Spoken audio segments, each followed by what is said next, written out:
पापा की हत्या करने वालों को पकड़ा जाएगा तो पहली गोली मेरी मम्मी उसे मारेगी। प्लीज हम देखिए सर एक ही बात बोले पूरे पकड़ा जाएगा तो पहला गोली जैसा नहीं मेरी मम्मा मारेगी प्लीज। 3 दिन हो गए अभी तक पापा का हत्यारा नहीं मिला। अगर वो मिलेगा तो सबसे पहले मेरी मम्मा गोली मारेगी। मेरे पापा का इंसाफ बता दीजिए।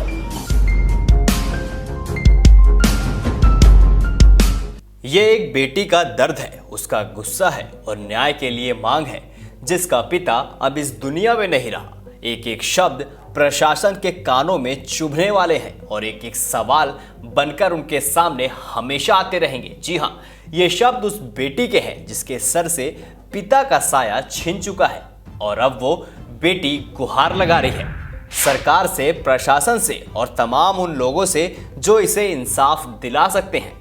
आपको बता दें, 3 दिन पहले बिहार में सीएम आवास से सिर्फ 1 किलोमीटर दूर पटना एयरपोर्ट पर कार्यरत इंडिगो के स्टेशन मैनेजर रुपेश कुमार की गोली मार के एक दिन पहले हत्या कर दी गई, जिसे लेकर राज्य की सियासत गरमाई हुई है। इसी बीच बिहार के पूर्व डिप्टी सीएम सुशील मोदी पीड़ित परिवार से मिलने के लिए पहुंचे। मोदी को देखते ही रुपेश कुमार की बेटी रोते हुए बोली कि पापा की हत्या करने वालों को पकड़ा जाएगा तो पहली गोली मेरी मम्मी उसे मारेगी। प्लीज हम देखिए सर एक ही बात बोले पूरे पकड़ा जाएगा तो पहला गोली जैसा नहीं मेरी मम्मा मारेगी प्लीज।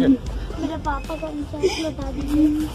दरअसल सुशील मोदी स्थानीय नेताओं के साथ शुक्रवार दोपहर मृतक के पैतृक गांव सवरी बख्शी जी गए हुए थे, जहां पूरा परिवार रुपेश की याद में मातम मना रहा था। रुपेश की बेटी आराध्या ने कहा कि देखो मम्मी, मैं तो नहीं रो रही हूँ। वहीं मासूम बिलखते हुए बोली, मेरी मम्मी इसलिए रो रही है कि पापा सभी लोगों की मदद करते थे, वो हर वक्त दूसरों के लिए खड़े होते थे, हमारी किसी से कोई दुश्मनी भी नहीं थी, फिर क्यों उन्होंने मुझे, मेरे भाई और मम्मी को अनाथ कर दिया।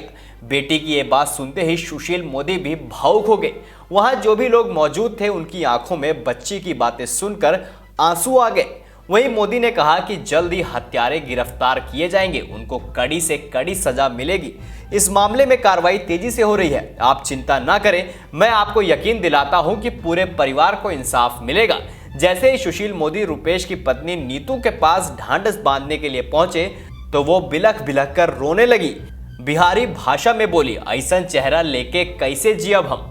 आगे उन्होंने बोला, मैंने गोवा घूमने के दौरान पति रुपेश के साथ तरह तरह के सपने संजोए थे, आने वाले फ्यूचर को लेकर कई सपने देखे थे। उन्होंने कहा कि रोज ही की तरह मंगलवार की सुबह रुपेश को ड्यूटी पर भेजा था, लेकिन मुझे क्या पता था कि वह लौट कर नहीं आएंगे।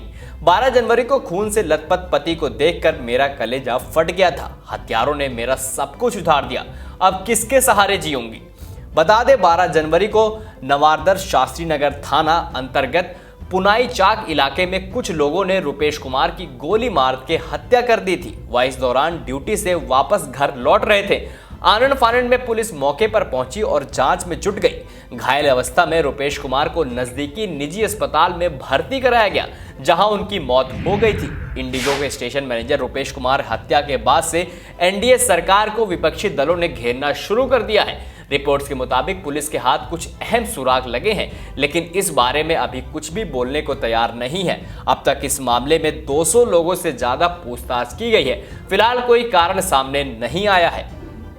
आपकी क्या राय इस वीडियो को लेकर हमें कमेंट सेक्शन में कमेंट करके जरूर बताइए।